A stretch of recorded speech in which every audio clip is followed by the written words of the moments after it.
गाथा ये है महाराज मेरे की हिंद का अमर। नमस्कार मित्रांनो, आपल्या नवीन ब्लॉगमध्ये तुमचं स्वागत आहे। आणि कालच आम्ही छावा पिक्चर बघून आलो आहे आणि सगळ्यांच्या अंगाचा जोश आहे, कारण की छत्रपती संभाजी महाराजांचं जे आम्ही बलिदान बघितलं त्यावरनं आम्हाला असं वाटलं की बापरे, महाराजांनी आपल्या स्वराज्यासाठी किती मोठं बलिदान केलेलं आहे। आणि त्यासाठीच आम्ही आता अशा लोकेशनला आलेलो आहे, तिथं छत्रपती संभाजी महाराजांची समाधी आहे। ॲक्च्युली 2 ठिकाणं आहेत, पण आपण एका ठिकाणी चाललो आहे।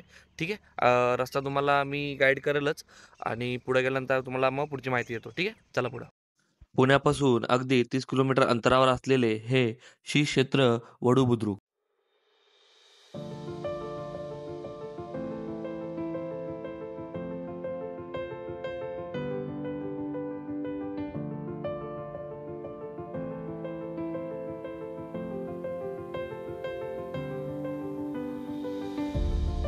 हा ब्रिज पार केल्यानंतर तुम्ही मॅक्झिमम 10 ते 15 मिनिटांमध्ये समाधीपर्यंत पोहोचू शकता।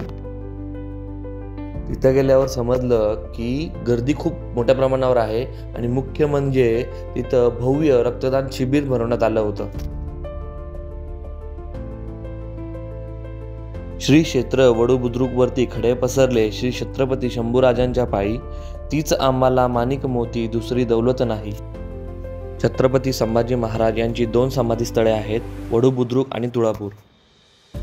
जिथं देह जोडून पूर्वक करण्यात आला ते श्री क्षेत्र वडूबुद्रुक आणि जिथं देहाचे दहन करण्यात आले असे श्री क्षेत्र तुळापूर।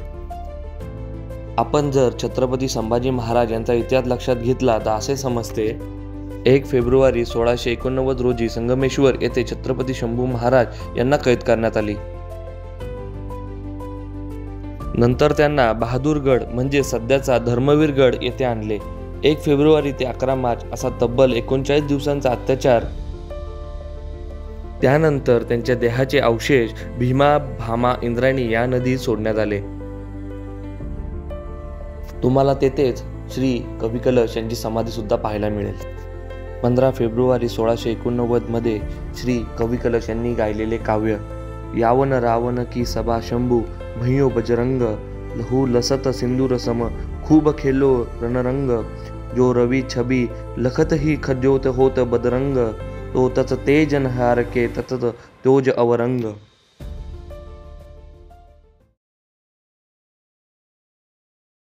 तर फायनली आपण समाधीकडनं जाऊन आलेलो आहे। खूप गर्दी होती आणि खूप मोठ्या प्रमाणावर रक्तशिबिर चालू आहे तिथं, म्हणजे असे खूप गावकऱ्यांचे कार्यक्रम चालू आहेत, त्यामुळे जास्त काय दाखवता आलं नाहीये। पण आपण मेन जी समाधी होती तिथं दर्शन झालेलं आहे आपलं। तर मूळ समाधी आपली इथंच आहे। तर जास्त जेवढी माहिती आहे आम्हाला तेवढी तुम्हाला देण्यात आलेली आहे। माहिती आवडली असेल तर लाईक करा, सबस्क्राईब करा आणि मित्रमैत्रिणींना शेअर करा। ठीक आहे, भेटूया पुढच्या ब्लॉगमध्ये। बाय।